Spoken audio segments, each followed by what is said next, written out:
Thanks so much. Thank you. Thanks, everybody. Conference, it's good to be back. Meeting old friends and coming together as a Conservative family to reinforce our common values. These have been tough times for our country. But despite the unprecedented challenges we have faced, this government has remained grounded and guided by our Conservative values and the good sense of the British people. It has brought the very best of us out as a nation, from the carers to the volunteers, the scientists to the doctors and nurses, and to the brave men and women of our police and our fire services who have risen to the challenges presented to us by COVID with great professionalism and commitment. But our thanks to them go out from this hall today.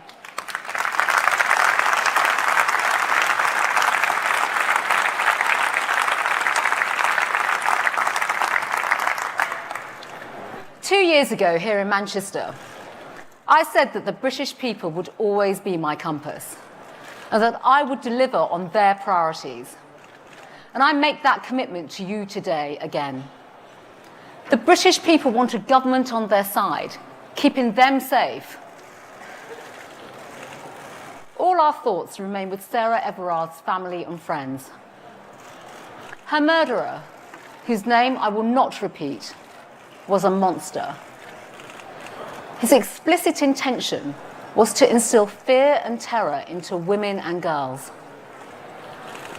I say this as Home Secretary, but also as a woman, that such unconscionable crimes and acts of violence against women and girls have no place in our society.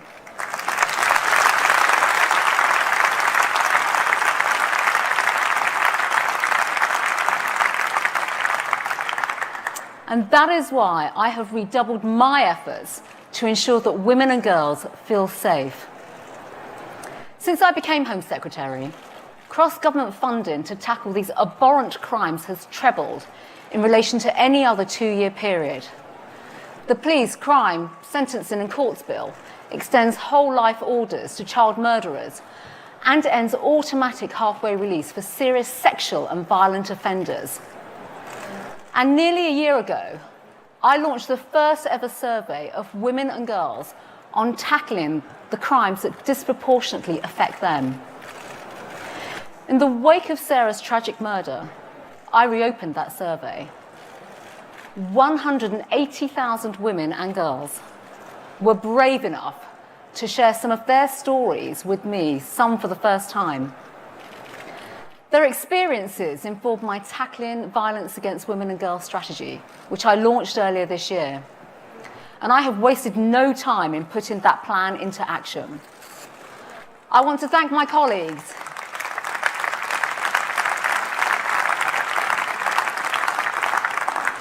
I want to thank my colleagues and thank Nimco Ali, who is here with us today, for her pioneering work on tackling these abhorrent crimes.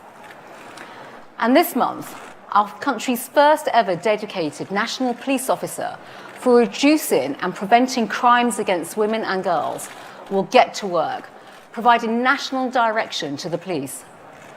Deputy Chief Constable Maggie Blythe, accountable to you through me. This government will always back the brave men and women of our police. And it is because of the strong relationship with the police that I can ask those difficult questions and also support them to do better. Recent tragic events have exposed unimaginable failures in policing.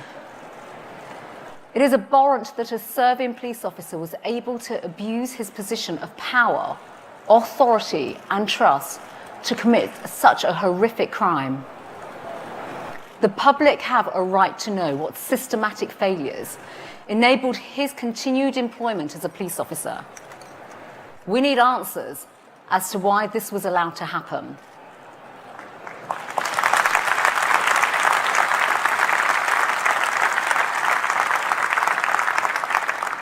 I can confirm today that there will be an inquiry to give the independent oversight needed to ensure that something like this can never happen again.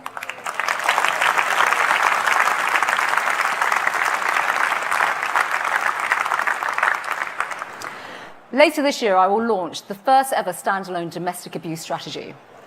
I'm undertaking a review of the police management of registered sex offenders to stop paedophiles and rapists, including members of grooming gangs, from returning to the very communities that they tore apart. I'm outlawing the sickening practice of virginity testing, a barbaric, medieval and invasive practice exclusively performed on women, often to control them, and often without their consent. Well, not under this Home Secretary. Women and girls have said enough is enough. And the Conservative Party agrees. The safety and security of our citizens is paramount. Without safety and security, there can be no freedom. And our approach to crime will always be based on seeking justice for victims and survivors, ensuring that perpetrators feel the full force of the law. We have delivered more powers to the police so that they can do exactly that, including stop and search. We're toughening sentences for the worst and most serious offenders, including terrorists, rapists, and child murderers. We are nearly halfway through to recruiting 20,000 additional police officers. And this summer, we launched our new Beating Crime plan to cut murder, serious violence, neighbourhood crime, including antisocial behaviour.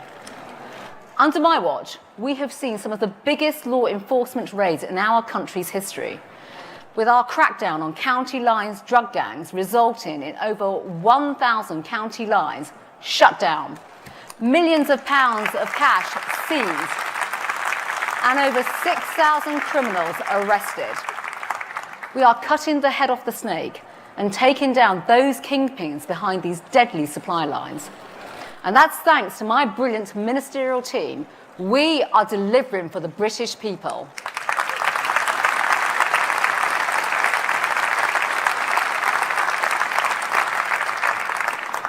Drug abuse and addiction ruins communities. It devastates lives and tears families apart. Drugs are also responsible for the crimes that I am committed to cutting. Today, I am announcing the expansion of drug testing on arrest across all 43 police forces in England and Wales.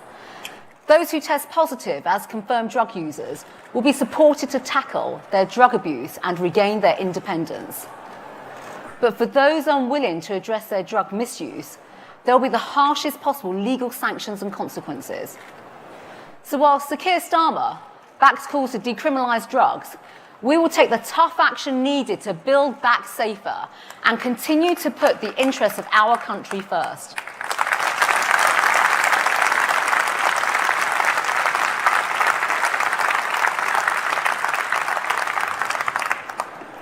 Our values embody service before self.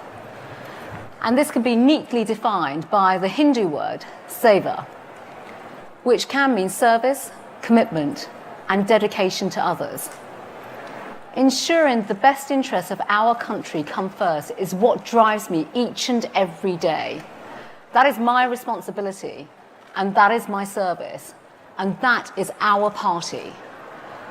And it is because of our commitment to putting the needs of the hard-working, often silent majority first, that I will not tolerate the so-called eco-warriors trampling over our way of life and draining police resources.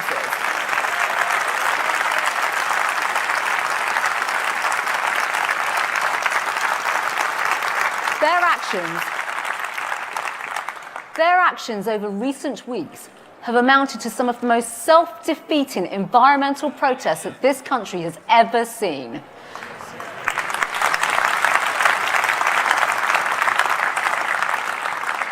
The freedom to protest is a fundamental right our party will forever fight to uphold. But it must be within the law.